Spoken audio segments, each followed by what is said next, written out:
Hello and welcome to this supplemental lecture from my class, PSYC 212, Psychological Aspects of Drug Use and Abuse. As you can see from the title, this is a lecture on genetics and environment and how they contribute to drug dependence or addiction. It's meant to be a short little lecture. It supplements material that I've covered in other lectures, and I've made it today partly in response to a question that a student asked in my class.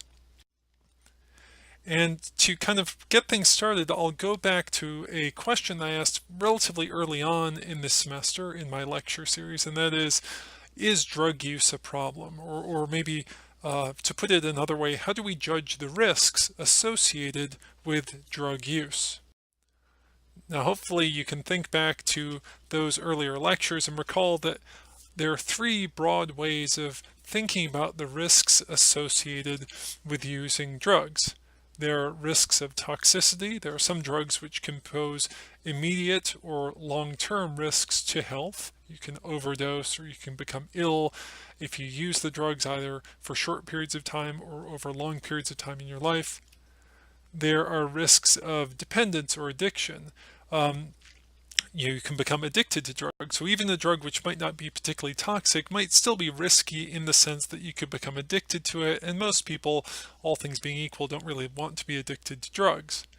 And then a third class, or a third issue when judging risks is the type of societal problems associated with drugs and drug use. And in past lectures, I've really focused on things like violence or increased aggression and crime that are sometimes associated with some drugs. Now, for the purpose of this supplemental lecture, I'm focusing on that second way of thinking about risk, of judging risk, that is addiction. And as you can see from the highlight here, I'm trying to talk a little bit more about the role that genes and environment can play in the risk for addiction. Now, with that out of the way, let's make a pretty simple observation and ask a pretty simple question. Why do only some users become dependent on drugs? If we look across all people who've ever used drugs, only a minority of people ever become addicted to drugs. And that's even if we look at relatively addictive drugs like cocaine or even nicotine. Most people who try these drugs don't become addicted, and that's a good thing. And that's not to say that drugs are safe or drugs are free from risk of addiction. It's just that that risk isn't the same for all people. It's clear that some people have more risk for becoming addicted to certain drugs and other people have less risk for becoming addicted to certain drugs. And that's really intriguing, both from a kind of a basic science perspective, trying to understand why that is, and from a more applied science perspective, trying to understand what do we do with that knowledge, what do we do with that information in terms of trying to figure out who we can best provide services for. Now, at this point, I really should put in a plug to read the book High Price by Dr. Carl Hart. As you can see here, he is a neuroscientist. He is someone who's done a great deal of research on drug dependence, and he writes about it in this book. It's excellent. I know I recommended it at other points in the class. One of the points he makes in this book, though, is this idea that drugs are not uniformly addictive to all people, and that we need to do a better job of understanding why some people will tend to become addicted to drugs, or some people will seem to be addicted or dependent in some situations and other people not in other situations. Now, part of the story here is the interplay between genes and environment in the development of behavior. In this case, of course, we're talking about behaviors around drug use. So we can ask the question, how do researchers study the roles that genes and environment play in behaviors like drug use? So take a second, think about this, think about material we've covered in the class or that you've learned perhaps in other classes if you've taken a good biology or introductory psychology class. Hopefully you'll recall that there are about 4 different strategies that we commonly use when we're exploring the relative contributions of genes and environment to the development of behaviors. And those include basic family studies, twin studies, adoption studies, and genome studies. And in this supplemental lecture today, I'm going to briefly, emphasis briefly, describe each one of these 4 options. So let's begin first with family studies. A family study just involves looking at families, looking at genealogies for different families and asking whether a particular behavior like drug use or drug dependence, asking whether it tends to run in families. Do we see successive generations showing incidence of the disorder or of the behavior? So you could imagine here we have a genealogy. This is a fake genealogy of a family, and you can see 3 different generations, and we have information from each generation about the use of alcohol and the use of tobacco. And so we have a sense here that those behaviors, alcohol use and tobacco use, run in this family. And if we saw this type of pattern repeatedly over many families, and we often do, we can conclude that there's probably some contribution of genetics and also some contribution of environment to the development or the maintenance of these behaviors over time. And the problem here is we kind of care, or we want to know a little bit more about the relative contribution of genes and environment. People who are in intact families share both genetic information. They also share information or factors from their environment.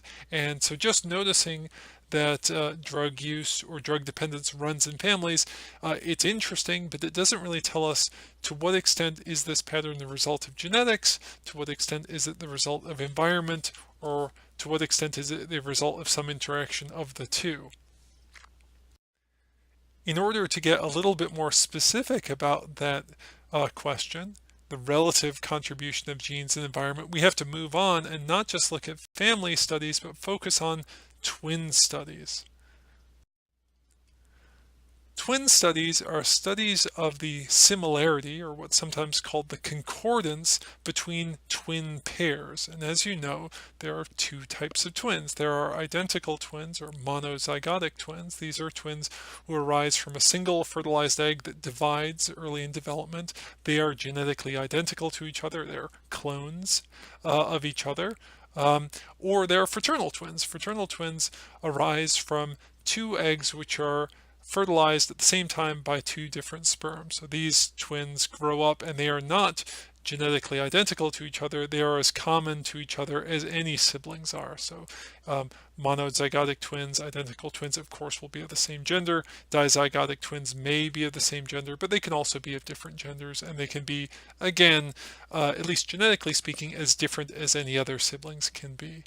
Now, by looking at patterns of similarity among identical twins and patterns of similarity among fraternal twins, we can get a sense of the power of genetic factors to influence the development of a disorder. If we see a high concordance among identical twins and a relatively low concordance among fraternal twins for a particular behavior, let's say tobacco use, then we have a sense that genes must play a rather powerful role in the development of this disorder, because people who are very genetically similar, identical to each other in fact, tend to be very alike on the behavior, and people who are less genetically similar to each other tend to, on average, be less alike from one another.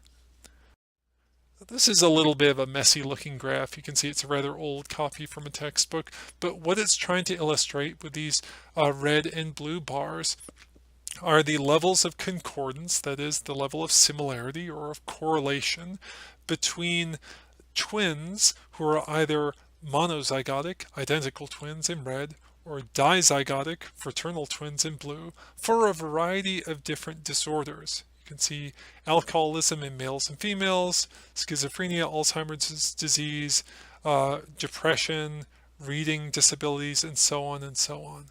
And you can see here that for some disorders, the pattern of relationships is quite different for monozygotic twins than it is for dizygotic twins. If you look at autism, for instance, the level of concordance between identical twin pairs is rather high. It's upwards of 60%, meaning that if you had any one identical twin and you knew that identical twin had autism, you would probably guess that the other identical twin also has autism. Or if you had an identical twin who doesn't have autism, it would be a fairly good guess that the other twin, his or her other twin, would not have autism as well. There's a pretty good concordance between identical twins in terms of the presence of autism.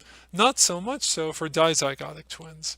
Knowing that one member of a dizygotic twin pair has autism doesn't give you a lot of information about whether or not his or her sibling will, his or her other dizygotic twin will have the disorder.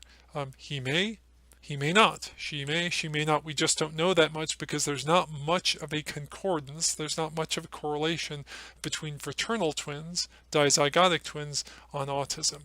This gives us the overall impression that autism is a relatively genetic disorder. That is, the risk for developing the disorder seems to have quite a lot to do with genes, maybe less so to do with environment. Now, compare autism or even schizophrenia, another relatively genetic disorder, to something like alcoholism in males and females. Here we see again this overall pattern that monozygotic twins tend to be more alike than dizygotic twins. That's true of most things, certainly many of the disorders, all of the disorders I'm showing here, but it's much less so. So the risk for developing alcoholism, alcohol dependence, among female twins is a little bit higher among, or the concordance I should say, is a little bit higher among monozygotic female twins than it is among dizygotic female twins, but there's not much of a difference. This doesn't give us the impression that alcoholism, alcohol dependence that is a particularly genetic disorder among women, maybe somewhat more so among men. Okay? The important point here is that twin studies like this, studies which compare monozygotic and dizygotic twins, allow us to make judgments about the relative contribution of genetics and environmental factors to the development of a behavior, or in this case, the development of a disorder. And we can make these sort of judgments in a sort of a qualitative sense, like I just did, and we can even actually get more specific and make quantitative calculations of what's called heritability. Heritability is the portion of the variation of a behavior that's associated with genetic factors. It's how genetically driven, at least seemingly genetically driven, a disorder or a behavior is. And you can see on this graph some calculations of heritability. That's h squared on the y-axis for dependence on different sorts of drugs. So the extent to which becoming dependent on these drugs is particularly heritable or not. And those numbers in the parentheses on the y-axis are the numbers of people in the studies that these various estimates are drawn from. And if you want to get real deep into the stats, those error bars around the red blocks are giving us an estimate of how precise, or giving us a sense of how precise our estimate of heritability is. So if you've taken a good stats class or a good research methods class, you should be kind of familiar with interpreting error bars. The point to notice here is that generally speaking, for most of these drugs, including some which are illegal, like hallucinogens, and some which are legal, like alcohol and caffeine, the heritability for dependence on these drugs is relatively modest. It goes from as low as maybe somewhat below 0.4% to maybe somewhat above 0.6%. It's also worth noting that the estimates of heritability are rather wide or imprecise. So we don't have a really strong fix on how heritable most of these behaviors are. Some seem to be more genetically driven than others, but in general they're all kind of in that middling range of about 0.4 to 0.6. So anyway, what does twin studies tell us? Twin studies tell us that the heritability of most drug dependence, that is drug addiction, is about 0.5 to 0.7. So more or less what I just said, slightly different. What does that mean? Well, it means that if we look across a large number of people, we'll see that some of them have developed, let's say, cocaine dependence, and of course others haven't. And we might well ask, well, what explains that variability? Why is it that some people develop cocaine dependence and other people don't? Well, approximately maybe 70% of the story, 70% of the variability we're observing can be ascribed to genetic factors.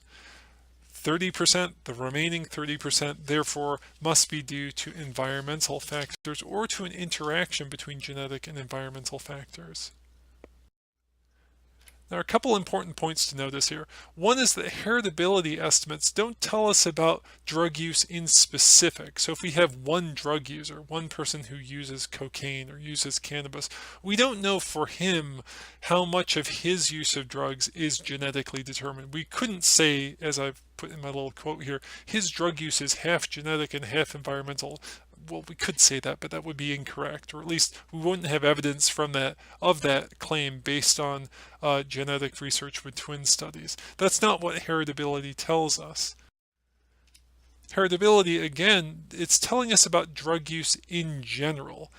Again, people vary in terms of their drug use. If we have a group of people, like this little picture I have at the bottom of the screen here, among a group of people, some people will use drugs, others will not. Some people will be addicted to drugs, others will not. And we can, based on the results of twin studies, make an estimate as to the level or the extent to which that variability is determined or is associated with genetic factors. We might say, well, for something like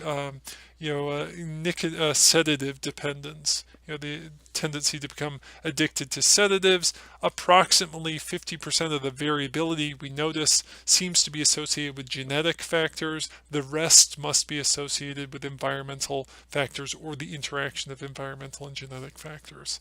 Heritability, it's a fascinating idea, and it can be really useful because it can tell us whether some drugs, or I should say addiction to some drugs, is a more of a genetic story. Addiction to other drugs may be less of a genetic story, but it's always talking to us in terms of generalities in groups of people, not about specific individuals. Another important point here is that heritability estimates don't tell us particularly which genes are involved in addiction. So if we observe that the heritability for dependence or addiction to a drug is 0.60, that doesn't tell us specifically which genes in the human genome lead to that risk or are associated with that risk of dependence. It just tells us that some genes are involved. We don't know specifically which ones, but we know out there are some genes that are involved. And in a couple more slides, I'll talk about attempts to isolate or to identify what those particular genes are. Now, before we get there, though, I want to focus on the third approach, which we commonly use when we're trying to understand the role that genes and environment play in the development of behaviors, including drug use, and those are adoption studies. Adoption studies look at the similarity or the concordance in a behavior between parents and their children when those children have been adopted away. So if you have a child who is adopted into a new family, you can examine the concordance for a behavior, let's say alcohol use, between the child and his biological parents and the child and his adoptive parents. And if you do this across a large number of adoptions, you can get a sense of whether a particular behavior, in this case, let's say alcohol use, is strongly associated with genetic factors or environmental factors. Because I think you can kind of intuitively appreciate that if a particular behavior like alcohol use was very genetically determined, then adopted children ought to be a lot like their biological parents and less so like their adoptive parents, because their biological parents are the ones they share genetic information with. Their adoptive parents, they share environmental information or environmental conditions with. And again, the idea here is that when we look at adoptions and we look at patterns of concordance across adopted children and their biological and adoptive parents, we get a sense of the role of genes and environment in behavior. So again, I rambled a bit there, but here's a kind of a picture to help describe how this works. We have an adopted child. Let's imagine she's adopted into a family of people who are unrelated to her. Often, and this makes things complicated, often in adoption cases, people will be adopted by relatives within their own family, so that then adoption studies don't really work. But in an ideal situation, from a research perspective, a child is adopted into a family that shares no genetics with her or with him. In this case, then the child shares genetic information with her biological parents. She shares environment with her adoptive parents, and to the extent that she resembles one set of parents more than the other, we have a sense of the relative contribution of either genes or environment to the development of her behavior. Now, as with twin studies, there are an awful lot of adoption studies out there, and it's hard to summarize them entirely, but I'll just say, generally speaking, for many disorders and behaviors, children tend to be a lot more like their biological parents than their adoptive parents. And this is true for a lot of things, not just disordered behaviors or addiction. It's also true for things like intelligence, personality traits, reading ability, and so on and so on and so on. Genes play a really important role, and adoption studies tend to highlight this fact. They tend to highlight that genetic factors play an important part in the development of behaviors, including behaviors like drug dependence or addiction. So the puzzle pieces that we get, if you will, from adoption studies really kind of further suggest the importance of genetics. They don't tell us which genes or which genetic factors, but they say, like the twin studies, that genetics plays a pretty big role. Now, an important point to note here is that although we have evidence that genes play a role in many behaviors, including things like drug use and drug dependence, that's not to say the environment plays no role in these behaviors. Now, in the case of substance use, it's clear that drug use is associated for many people with environmental stressors, stress in relationships, stress at work, stress in the environment generally. It's also clear that many people who are currently dependent on drugs or alcohol, people who are addicts, have history of extreme stressors in the past, including things like abuse and trauma. So it's not the case that there is no role played by environment. However, we just get the sense when we look at twin studies, we look at adoption studies, they remind us that genetics plays a big role in trying to help predict who is going to become addicted to drugs. Many people, sadly, will have stressful lives or even extreme stress like trauma. Not all of them will go on to develop drug problems. The ones who do are probably the ones who also have genetic risk associated with these behaviors. Okay, so the last area of research that I'm going to very briefly summarize are genome studies. Now, genome studies are studies that look for correlations between specific genes and specific behaviors, in this case, or disorders, in this case, drug dependence or drug addiction. So researchers might gather samples of genetic information from like a blood sample drawn from different people in a group. They can also gather information on the behaviors of those people, and they can look to see whether having particular versions of a gene is associated with developing addiction to cocaine or addiction to nicotine or addiction to alcohol and so on.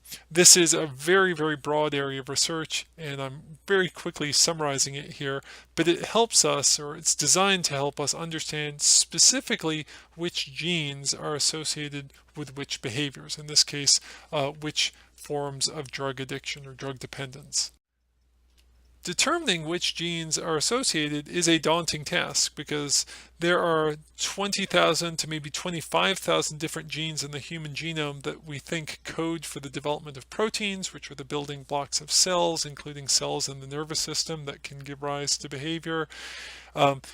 It's likely the case that for complex behaviors like drug use and drug dependence, there are many genes that are working together to lead to that behavior. So it's unlikely that we'll find one gene which will be the cocaine addiction gene or one gene that's the nicotine addiction gene. It's probably a constellation or a collection of genes that increase risk for substance use for a particular substance, like let's say cocaine or nicotine, and maybe other genes which are associated with risk for actually becoming addicted to or dependent on that drug. This is a really active area of research. It's a very challenging area of research, and I'm not doing it much justice in just quickly summarizing it like this. I will say, though, that a lot of the interest in genome studies which try to look at correlations between having a particular gene and developing a particular behavior or disorder, a lot of that research is focusing on genes which are associated with the dopamine reward system. And this makes sense because we know that drugs which powerfully activate this system tend to be on average more addictive than drugs that don't. So drugs like stimulants, which tend to powerfully activate the reward system, tend to be associated with addiction more so than drugs which are less active in those areas like hallucinogens. So it stands to reason that maybe genetic risk can involve having genes which give rise to a very sensitive reward system, which is more easily turned on, so to speak, by the presence of drugs. And again, summarizing a lot of very complicated research here, but it's generally thought, or it's suspected, that genes which code for development of particular proteins within the dopamine reward system might be particularly important for developing addiction or dependence to drugs. Now, you may be wondering at this point, well, do genetic factors and environmental factors interact? Is it possible that having a certain genetic risk for developing drug addiction really only makes a difference if you also grow up in a certain type of environment? I've kind of hinted at that already, but you may be asking yourself this question. And the answer is almost certainly yes. Genetic factors and environmental factors seem to interact in the development of many, if not most, behaviors, and it seems very likely that complex behaviors like drug dependence, addiction, are examples of that as well. It's probably the case that if you have the risk for developing addiction, let's say you have the genetic risk that makes it more likely that you will become addicted to nicotine, but you grow up in a family where nobody smokes and you don't have any friends who smoke, it's less likely that you would develop a nicotine dependence yourself than if you had that same genetic risk and you grow up in a family with people who smoke or have friends who smoke, and so on and so on. A kind of an interaction may be what's really problematic in the development of that behavior. And to briefly highlight another book, which I know I've mentioned elsewhere, The Unbroken Brain by Mia Slalowitz, I hope I got that pronunciation correct, is an excellent book. It looks at, as you can see, a revolutionary way of understanding addiction. It really just reviews research on the development of addiction, the development of substance dependence, and highlights the interplay between genetic risk and environmental risk in development. It's not the only book that does this, but it's one of the best ones that I've read recently. It's really well written, and so along with High Price, I would highly recommend it. In fact, I have recommended it already, I think, in other lectures. So just another book out there to look at. I like it a lot. You should go read it. And anyway, thanks for your attention. This little supplemental lecture was designed to highlight some of the ways that researchers study the contributions of genetics and environment to the development of behavior, in this case, substance dependence or addiction. I know I've covered a lot of very complicated material in a rather cursory manner, but I hope I've given you a bit of a review and maybe even deepened your knowledge a little bit in this fascinating area. So again, thanks for your attention. I really do appreciate it. Bye-bye.